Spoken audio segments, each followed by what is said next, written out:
A wasteland, a zombie apocalypse. The world as you knew it is gone.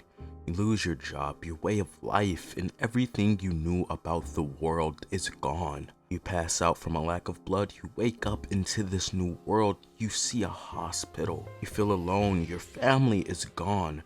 But through your resilience, you find your family again.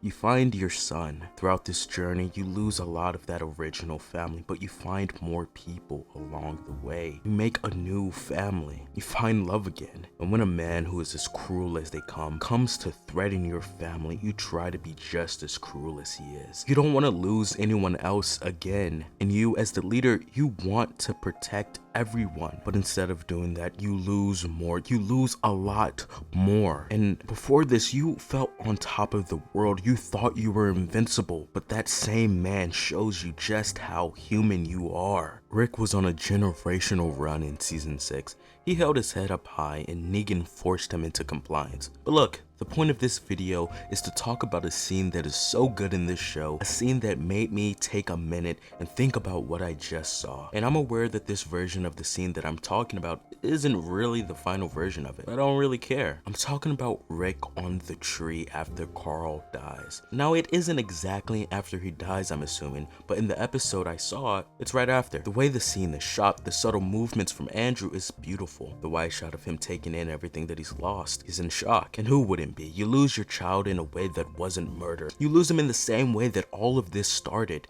and you as a parent couldn't do anything about it. It's hard on Rick, and even harder to watch. Rick tried so hard to save everyone, to keep everyone together, but throughout this he lost the one he kept pushing for. Rick said it himself, the reason he was building this sort of utopia was for Carl, so that through this hell on earth his son could have some normal. So here's my question. What would you do if you were working for something for so long, you gave it all your time, but the reason you were doing it suddenly left? Would you still do it? Now, Rick does have another kid, but that's not really the point. Prior to Judith's birth, Rick originally set that goal for Carl. But hey, this is just one scene that I really love from The Walking Dead. So now I toss the walker off to you. Do you like the scene as much as me? Let me know in the comments, and don't spoil the show. That's pretty weird. But they ain't you. You like to put that shit in your nose. But I still love you. Be doing shit.